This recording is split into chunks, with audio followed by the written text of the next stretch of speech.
Hello everybody, it is James Braithwaite here, of course, of Braithwaite Physiotherapy, and I'm fortunate enough again in this video to be able to have a discussion with Brian Kotoka of Thrive Fitness, which is here in the beaches in Toronto. I strongly recommend that you check it out. Brian is, as many of my clients know, the trainer that I work most closely with when it comes to rehabilitating patients after they're sort of beyond the type of stuff that I do with them. So he's a great guy. Strongly recommend you check out his business. But I wanted to have a sort of sit-down talk. We're in chairs right now. We're going to have a sit-down talk, not an exercise-oriented video today, because I want to talk about a topic that, Brian, I know that you and I have had discussions on many times, and that is why it is that achieving success in rehabilitating from an injury requires the same habits and processes that achieving success towards any goal requires, whether it's financial success, fitness success in your case, success with relationships, or in my case, success with rehabilitating an injury. It's the same set of processes and consistent application of simple principles that matters, right? Definitely.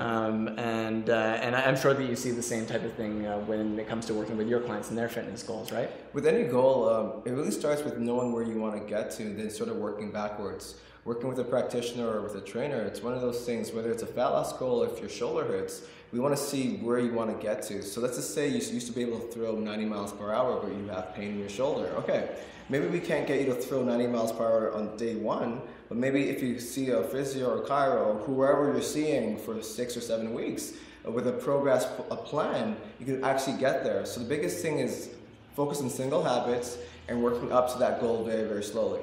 Yeah, and also a point that we've discussed a few times too is the idea of a little bit of tolerance for back and forth as you work towards your goal, right? So you're not always going to have a day where you hit it out of the park, right? So a lot of times a client will come into me and say, I'm a little bit discouraged. Things were going great for the last, for the few days after I saw you last, and then something happened and I blew up my shoulder or whatever, and I've set myself back, and woe is me. But the reality is that in any success in rehabilitation, just like in any success working towards any goal, you will have setbacks. There is going to be a 2 steps forward, 1 step back, 2 steps forward. Do I still have my finger on the screen? 1 step back type progression. Just that we're looking for the overall progression to be upwards. A step back is okay. Yeah, right? You know what? I'm going to add one point too. Take the negative away from those setbacks.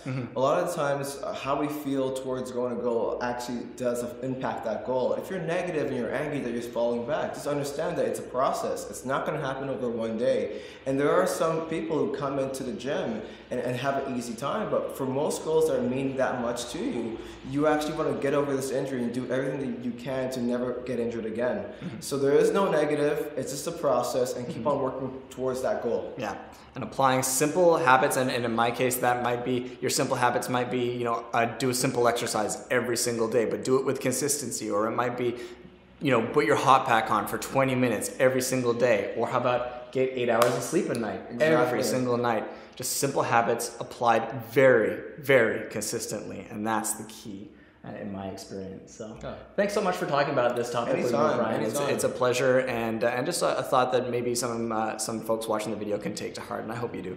So if you have any questions about this or any other rehabilitation topic or a fitness topic for that matter, please feel free to call me, James Braithwaite of Braithwaite Physiotherapy, and thanks again to Brian, of course, of Thrive Fitness here in Toronto.